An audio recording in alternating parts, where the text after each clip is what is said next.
오늘의 말씀은 사순절 기간에 우리가 마태복음 말씀 나누고 있는데 마태복음 말씀이 좀 그중에 또 제일 유명한 말씀들을 제가 좀 말씀을 선정해서 또 전하겠죠.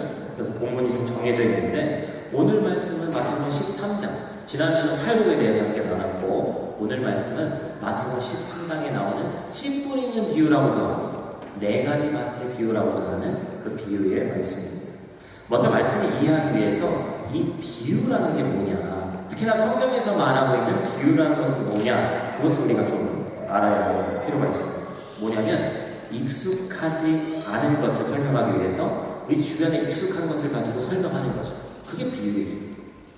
그래서 오늘의 이 말씀은 너무나도 중요하기 때문에 제가 사복음서가 있는데 공통의 관점으로 보고 있는 이 복음서라고 해서 공관복음이 있다고 했어요. 그렇죠? 마태, 마가, 누가, 요한복음은 복음서긴 한데 약간 다른 관점을 갖고 있어서 공통의 관점은 아니고 마태, 마가, 누가 이 세 복음서에 다 기록이 되어 있어요. 그 얘기는 되게 중요한 말씀이라는 얘기겠죠. 그게 바로 네 가지 밭의 비유입니다. 성경에서 원어로 이 비유를 파라볼레라고 이야기합니다. 파라라는 뜻은 옆에 뭐냐면 옆에라는 뜻이에요. 파라라는 뜻은 옆에, 볼레라는 뜻은 놓는다. 그러니까 비유라는 얘기는 가까이에 내 옆에 놓고 눈에 보이듯이 그것을 쉽게 설명해 준다는 것을 가지고 있습니다. 주님은 말씀을 전하실 때 비유를 참 많이 사용하셨는데 성경학자들은 또 이런 거 잘 연구하잖아요. 마태복음의 무려 43%가 주님이 하신 말씀 가운데 43%가 비유입니다. 그러니까 절반 정도를 주님은 다 비유로 이렇게 얘기를 하시는 거예요. 어찌 보면 인간의 생각과 다른 하나님의 생각, 또한 인간이 상상하기 힘든, 때론 잘못 알고 있는 하나님의 생각과 지혜를 설명하는데 이 비유라는 게 상당히 적합한 방법이 아니었을까, 그런 생각을 한번 해봅니다. 그런데 오늘 말씀은 참 신기하게도 비유에 대한 말씀이 있고 거기서 끝나는 것이 아니라, 비유라는 게 제가 뭐라고 말씀드렸어요? 비유를 쉽게 설명하는 거예요. 근데 비유라는 것을 가지고 쉽게 설명해줬음에도 불구하고 더 중요하기 때문에 우리가 말씀 뒤에 읽어보면 마태복음 13장은 주님이 코멘트를 달아놓으셨어요. 길가, 돌밭, 가시덤불, 좋은 밭이 있는데 그 밭은 뭘 상징하는 거고 어떤 것을 상징하는 것이다, 직접적으로 설명을 아주 친절하게 해주셨단 말이에요. 제가 그래서 이 말씀을 또 말로 한번 전달하는 것보다 멀티미디어 시대에 영상을 좀 활용하면 좋지 않을까 해서 영상으로 아주 잘 정리되어 있는 게 있어서 한번 준비해봤습니다. 오늘 말씀에 대한 내용이 또 설명이에요. 한번 보시기 바랍니다. 제가 이거보다 더 잘 설명할 자신이 없었어요. 그래서 영상으로 준비해서 오늘 말씀은 이 내용입니다. 근데 제가 강조하는 바가 약간 달라서 이 내용을 어떻게 빠르게 전달할 수 있을까, 그리고 이 내용을 또 잘 알고 있는 말씀이기 때문에 저는 이 말씀을 좀 더 심도 있게 보면서 이 말씀에 공통점과 차이점이 있구나. 네 가지 밭이 있는데 그 네 가지 밭에 공통점이 있고 차이점이 있더라는 거죠. 뭡니까? 공통점은 뭐냐면 모든 밭이 씨 뿌림을 받았어요. 쉽게 얘기하면 뭡니까? 말씀이라는 건 개방성이 있어요. 이 자리에 앉아있는 분들은 특히나 요즘에 저희도 어떤 때는 모르겠어요. 어떻게 하면 유튜브 접속사들이 늘어나는지 모르겠는데 어떤 영상은 우리 교회도 이렇게 홈페이지에다 올려놓으면 한 6명 한 주에 이렇게 보는 경우도 있고 어떤 때는 50명 이렇게 보는 경우도 있어요. 그게 아마 접근하는 그런 걸 어떻게 하면 되는 것 같은데, 사람들이 요즘은 말씀이 어디서든지 들을 수 있기 때문에 말씀이라는 건 개방성이 있다는 것이죠. 그 어떤 밭이든지 간에 그 어떤 심령이든지 간에 씨를, 다시 말해서 말씀을 받습니다. 그러나 문제는 뭐예요? 그것에 대한 결과죠. 차이점은 뭡니까? 바로 결실이 있는가 없는가. 앞에 나온 세 밭은 같이 말씀을 똑같이 들었는데 각자의 이유를 통해서 결실을 가지지 못했다라고 이야기를 하고 있습니다. 그런데 마지막 좋은 땅, 즉 옥토는 결실을 맺었죠. 우리가 같이 읽지는 않았습니다만 23절 말씀 보니까 이렇게 쓰여져 있습니다. 좋은 땅에 뿌려졌다는 것은 말씀을 듣고 깨닫는 자입니다. 단순한 원리예요. 사실 알고 보면 단순한 원리입니다. 말씀을 듣는 것은 공통적인 것인데 뭐가 차이가 있다는 거예요? 깨닫느냐 깨닫지 않느냐의 차이가 있다는 거예요. 그런데 그 결과는 어떻습니까? 못했을 뿐인데 그 결과는 아예 하나도 못 얻거나 풍성이 없거나의 차이. 앞에 있는 세 밭은 10도 거두지 못했습니다. 아니 1도 거두지 못했어요. 근데 마지막 좋은 밭은 30배, 60배, 100배 많이 거뒀다는 걸 상징하는 것이죠. 전부를 거뒀습니다. 이것은 사실 무서운 말씀입니다. 이 자리에 우리가 함께 말씀을 나누고 있지만 심지어 말씀을 전하는 저도 하나님에게 동일한 말씀을 받은 자로서의 삶을 살지 못하고 깨닫지 못한다면 그로 인해 맺힐 결실이 하나도 없다는 거예요. 좀 적당히 며칠이라도 있었으면 좋겠는데 성경에서는 하나도 없다고 얘기하고 있습니다. 우리는 이 사순절 기간에 우리의 신앙이 또한 말씀에 대한 내 태도는 어떤가 우리를 한번 돌아봐야 됩니다. 본문은 제가 비유로 쓰여져 있다고 말씀드렸어요. 원래 비유라는 것은 쉽게 설명하기 위해서 쓰여진 것인데 오늘 이 비유를 보니까 잘 이해가 되지 않는 부분이 있어서 주님께서 코멘트를 달아주셨는지 성경을 다른 부분도 잘 보니까 비유라고 쉽게 설명하는 것 같은데 어떤 사람들에게는 쉽게 이해가 되는 것이 어떤 사람에게는 이해가 안 되는 케이스들이 있더라는 거예요. 제가 성경을 말씀을 준비하면서 잘 보니까 다윗이라는 사람이 떠올랐습니다. 여러분 다윗이 어떤 왕입니까? 이스라엘 역사상 가장 위대한 왕으로 선곡돼요. 솔로몬은 그 말년까지 해서 어떻게 됐는지 어떻게 보면 잘 모르는 그런 케이스인데 저는 솔로몬이 회심했다고 생각해요. 근데 성경에는 자세한 기록은 나오지 않으니까. 근데 다윗 같은 경우는 그 나라로 떨어졌다가 다시 한번 또 올라가서 끝까지 존경받는 그런 왕이 됐잖아요. 구약성경 사무엘하 12장에 보니까 이 다윗 왕의 흥미로운 이야기가 등장합니다. 또한 거기에 등장인물은 나단이라는 선지자가 등장하죠. 이런 얘기입니다. 나단이 다윗에게 비유로 이야기를 합니다. 어떤 내용이에요? 어느 마을에 부유한 사람과 가난한 사람이 있었는데 부유한 사람은 양과 소가 셀 수 없이 많았고 가난한 사람은 자신의 딸처럼 아끼는 암양 하나만 있었어요. 그런데 어느 날 부유한 사람의 집에 손님이 찾아와서 대접을 해야 될 일이 벌어졌다는 것이죠. 근데 그 대접해야 되는 일 가운데 자신의 양과 소가 그렇게 많음에도 불구하고 사람의 욕심이라는 끝이 없어요. 그죠? 그 하나 갖고 있는 가난한 사람의 암양을 몰래 잡아다가 그 손님을 대접합니다. 그 얘기를 들은 다윗 왕의 반응이 어떻죠? 바로 5절에 나와 있는 말씀입니다. 우리 한번 같이 한번 읽어볼까요? 같이 읽습니다. 다윗이 그 사람으로 말미암아 노하여 다윗 나단에게 이르되 여호와의 살아계심을 두고 맹세하오니 이 일을 행한 그 사람은 마땅히 죽을 자다. 뭘 얘기하고 있는 거예요 지금? 자기가 얘기를 하면서도 지금 뭔 소리인지 모르고 하고 있는 거예요. 성경을 아마 조금이라도 아시는 분들은 알 수 있는 내용입니다만 지금 나단이 왜 왔어요? 바로 다윗이 우리아의 아내 밧세바를 차지하기 위해서 그 남편인 우리아를 죽인 것, 그것을 지적하고 하나님이 당신을 심판하실 것이다, 벌 내릴 것이다, 그 얘기하러 온 거예요. 책망하러 온 겁니다. 성경을 조금 들어보고 말씀 들어보는 우리는 딱 들으면 아, 다윗에게 하는 소리구나 라는 것을 알 수 있는데 다윗 당사자가 어땠어요?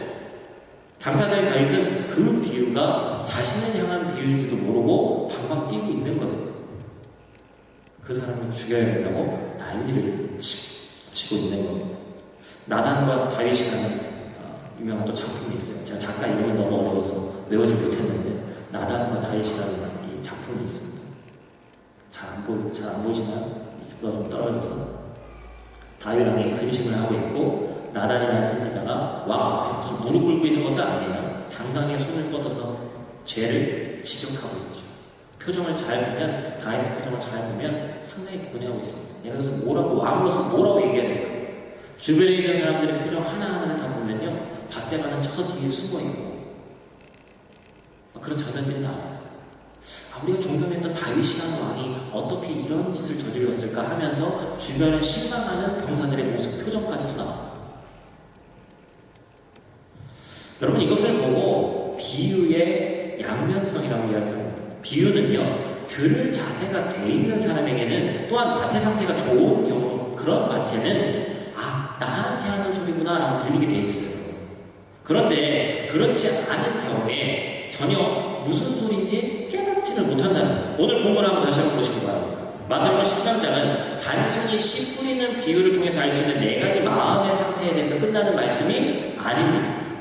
앞에 생략되어 있어도 그렇지 이것은 뭐에 대한 얘기냐면 한번 따라보겠습니다. 하나님의 나라, 하나님의 나라, 하나님의 나라에 관련된 말씀입니다. 그래서 그것을 예수님께서 비유로 하신 말씀입니다.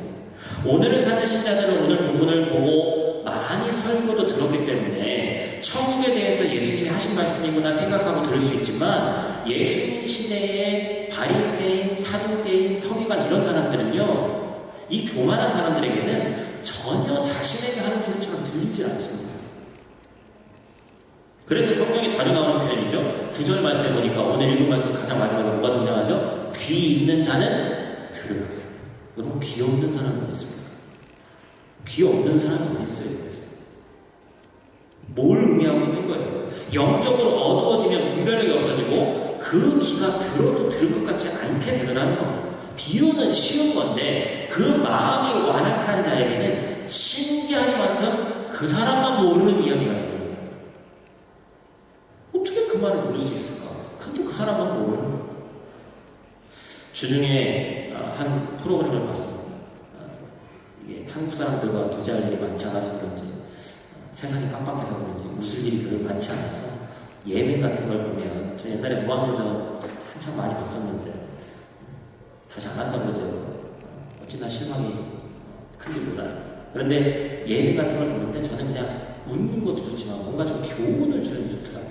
주중에 한 프로그램을 봤는데 게스트 한 명을 초대해가지고 이제 이런저런 얘기들을 나누는 거예요. 저는 막 이렇게 시끄럽게 하는 것도 좋아하지만 좀 통넓게 조용하면서 그 사람의 인생에 대해서 얘기하는 걸 좀 좋아하는데 그런 프로가 하나 있었어요. 누구냐면 골목 땡땡이라는 프로그램을 통해서 유명해질 분입니다. 누구나 다 아시겠죠? 그런데 그분이 참 대단한 분이구나라는 걸 알았지만 뭐 크리스찬인지 아닌지 이런 거는 뭐 지금 그렇게 중요한 게 아니니까요. 그 인생의 여정을 보니까 참 그냥 얻어지는 거구나. 저도 좀 오해하고 있던 게 있었는데 이분이 뭐 집도 잘 살고 그런 줄 알았더니 모르겠어요. 그 말에 의해서는 본인 스스로 참 스스로 일어나는 그런 사람이더라고요. 그런데 이분이 이런 얘기를 합니다. 한국에 참 많은 자영업자들이 많은데 이상하게 우리나라는 좀 나라 구조상 자영업자들이 상당히 많다고 얘기를 하죠. 그 사람들이 창업을 하면서 어디를 가냐? 잘 되는 곳만 간다는 거예요. 저 같아도 그럴 것 같아요. 잘 되는 데 가서 좀 배우고 뭐가 좀 괜찮은 거 우리한테 좀 이렇게 할 게 없을까? 그런 거 할 것 같은데 이분이 하신 얘기가 뭐냐면 이상하게 그 잘 되는 곳을 가면요 내가 하면 이거보다 더 잘할 수 있는데 그런 생각이 든다는 거예요. 사람 심리가 희한하죠.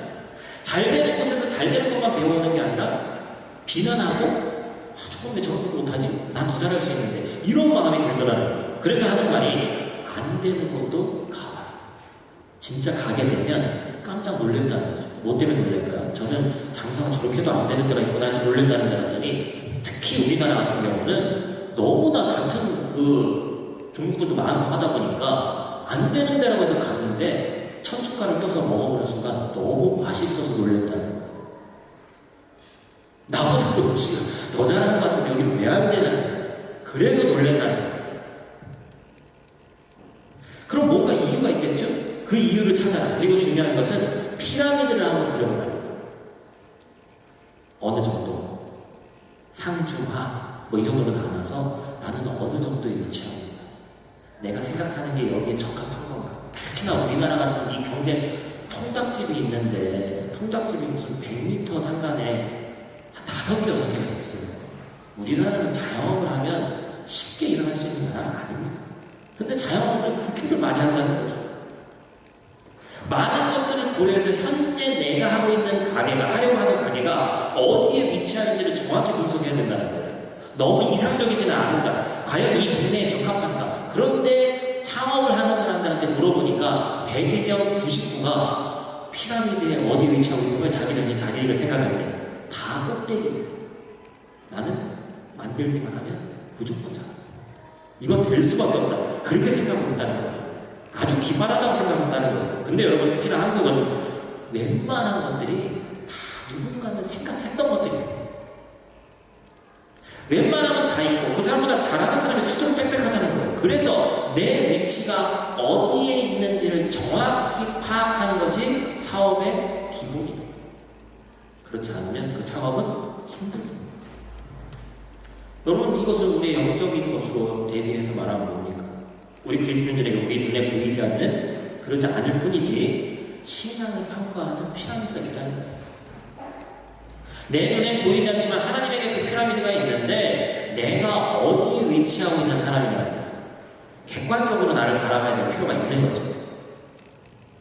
아마도 모든 사람들이 말은 다 겸손하게 하지만, 목사님, 해외에서 어찌 보면 주일 성수하기도 힘든데 열심히 나와서 예배드리는 저 정도 되면 저도 이 정도면 되지 않겠습니까? 하나님 말씀대로 더 살아야 되는데 그래도 제가 볼 때 이 정도 하면 그래도 괜찮은 거 아니겠습니까? 신앙에 그래도 꼭대기는 아니더라도 중상부에는 내가 위치하고 있는 것 같다. 여러분, 나는 좋은 땅인지 옥토인지 어떻게 내 스스로 평가할 수 있어요? 매 주일마다 와서 말씀을 대하는 태도, 또한 매일같이 주어지는 말씀이 있는데 그 말씀에 대한 내 자세, 언제 들었던 설교, 언젠가 들어봤던 말씀, 언젠가부터 전혀 감동이 오지 않고 목사님 말씀이나 성경 말씀에 뻔한 얘기 써있고 뻔한 소리 하시니까 언젠가부터 그렇게 받아들이는 그런 마음. 저는 안 그러겠습니까? 여러분들보다 어떻게 보면 더 많은 걸 알고 있으면 제가 다른 목사님 설교 들으면 저는 안 그러겠어요? 뻔한 소리입니다. 이런 마음이 우리의 마음 가운데 있더라는 거예요. 바로 지금 그 상태가 우리가 말씀을 대하는 태도, 우리의 영적인 상황, 내 밭의 상황이라는 거예요.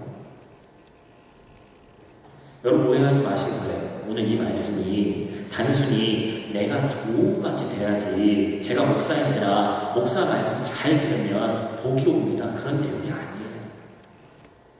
이단들은 오늘 말씀을 가지고도, 마태복음 13장 말씀 가지고도 참 그런 쪽으로 활용을 잘합니다. 이상한 얘기 막 딱 하면 네 마음에 맞지 않아서 그래, 이렇게 얘기합니다. 오늘 말씀은 이 네 가지 밭의 비유를 푸는 19절에 중요한 그 힌트가 숨겨져 있어요.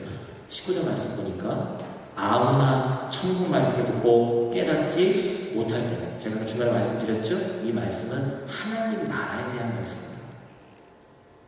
이 말씀을 숙하게 되는 21세기를 살아가는 성도들은 이 비유가 익숙하게 느껴지겠지만 1세기 예수님이 설교하셨던 그 청중들은 이 이야기가 어색하게 느껴지는 거예요. 왜 그렇습니까? 유대인들의 생각은 일반적으로 메시아가 와서 자기들을 구원해내고, 자기들이 생각했던 메시아는 뭐죠? 백마탄 장군, 개선 장군의 메시아입니다.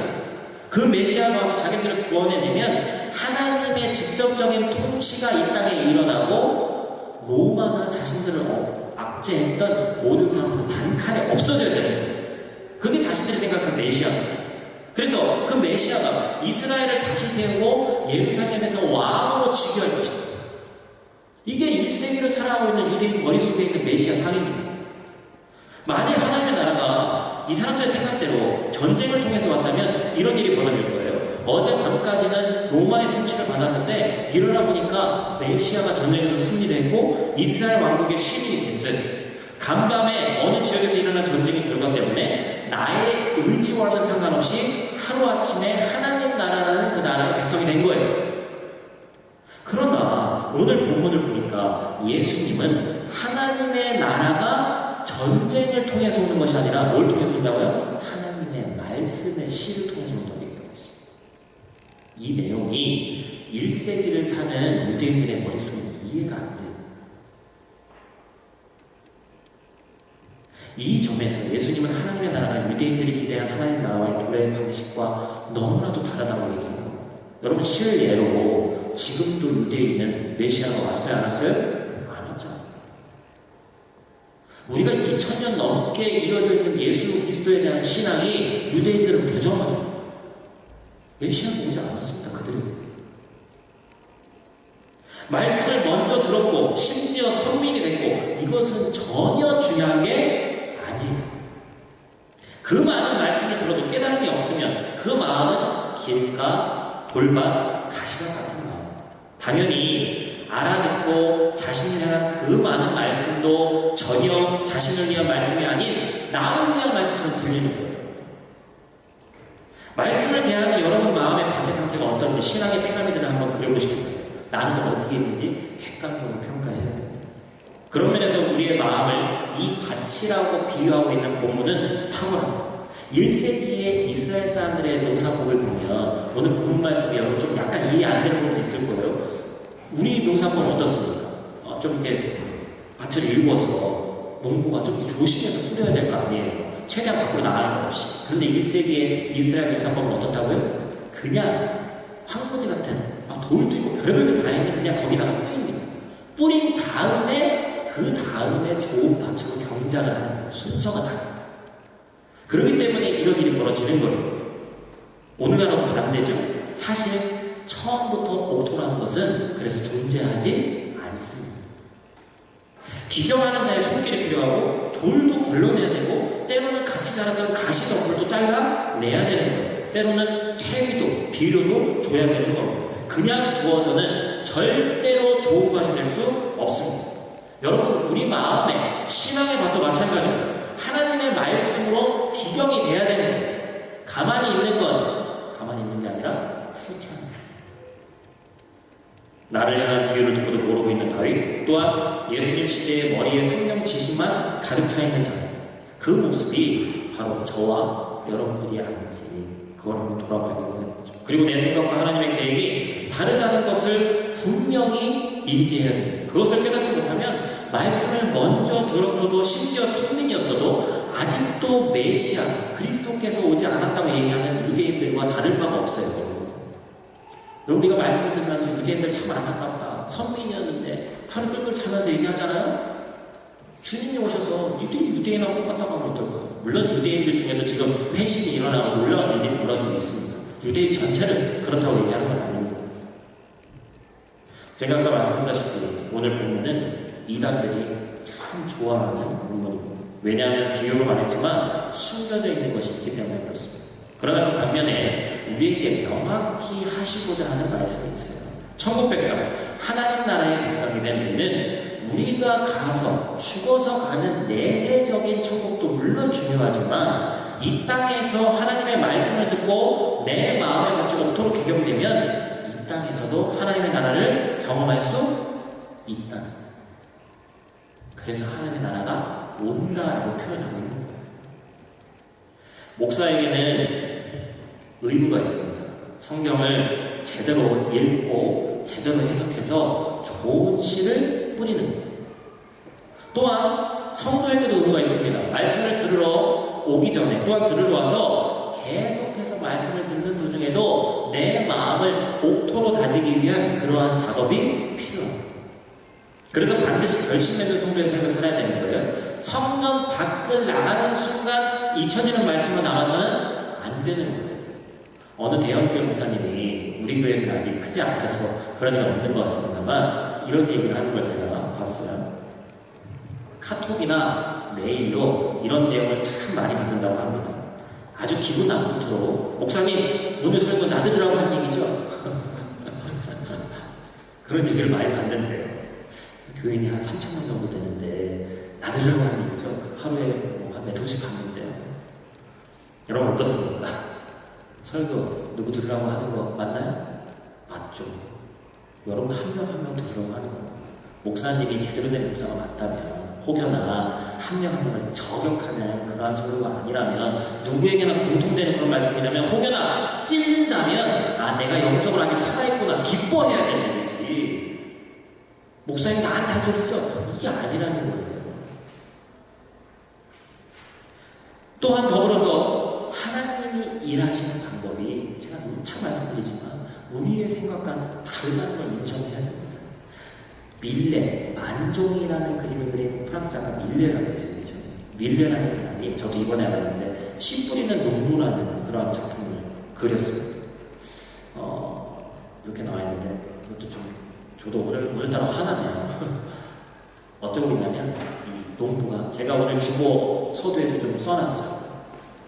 농부가 있는데 이때 당시에 농부를 그리는 건요 그냥 무조건 힘들고 그리고 그냥 낮은 계층 그러한 것을 상징하는 그런 의미로 그리는 거예요. 여러분 21세기를 살아가는 우리의 기준을 보면 내가 쉽고 거두고 먹지 않기 때문에 특히나 한국은 보니까 저녁까지 주문하면 새벽에 신선한 야채를 배달해 준다면서요. 참 좋은 시대에 살고 있습니다. 여기도 택배가 그래도 저는 체코가 택배 그래도 잘 돼 있다고 생각하는데 한국은 비교할 수가 없죠. 그러다 보니까 이것들이 귀한 것인지를 모르고 살아요. 흔하다 보니까 내가 직접 뿌리고 기르고 키워서 먹지 않으니 그런 겁니다. 우리가 먹는 것 현대사회에서 충분히 그럴 수 있습니다. 그러나 2000년간 고수되어온 방법이 있는데 하나님이 자신의 말씀, 씨를 뿌리시고 전하는 방법은 하나님이 정하신 방법이에요. 누구를 통해서? 농부를 통해서 전한다. 저는 어렸을 때 들었던 생각 중에 하나는 왜 예수님의 제자가 굳이 12명이었을까? 예수님이 능력이 되시는데 한 120명, 1200명 데려다 놓고 아니 그 5명이 오면 말씀 뭐 나와요? 5,000명이잖아요. 5,000명 오면 한 방에 다 회심시켜서 사마리아 땅끝까지 더 빨리 전하면 될 거 아니에요? 그런데 하나님이 생각하시는 방법이 우리와 다르더라는 겁니다. 하나님이 원하시는 방법이 있는데 2000년간 보수되어 있는 방법이 있는데 하나님께서 정하신 그 방법은 우리 손에 씨가 쥐어져 있는데 그것을 움켜쥐면 아무 일도 일어나지 않죠. 그냥 내 손에서 썩을 거예요.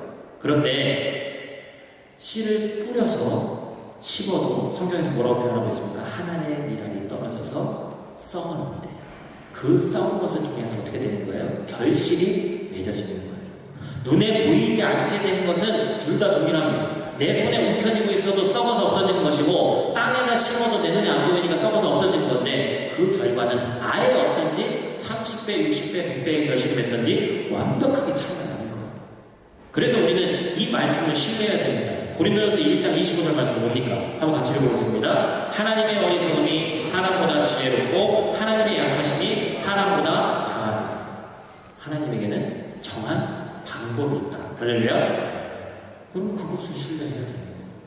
말씀을 정리하고 마칩니다. 우리는 말씀을 듣기 전에 그리고 들으면서 계속된 우리의 마음의 밭을 기경하는 작업이 필요합니다.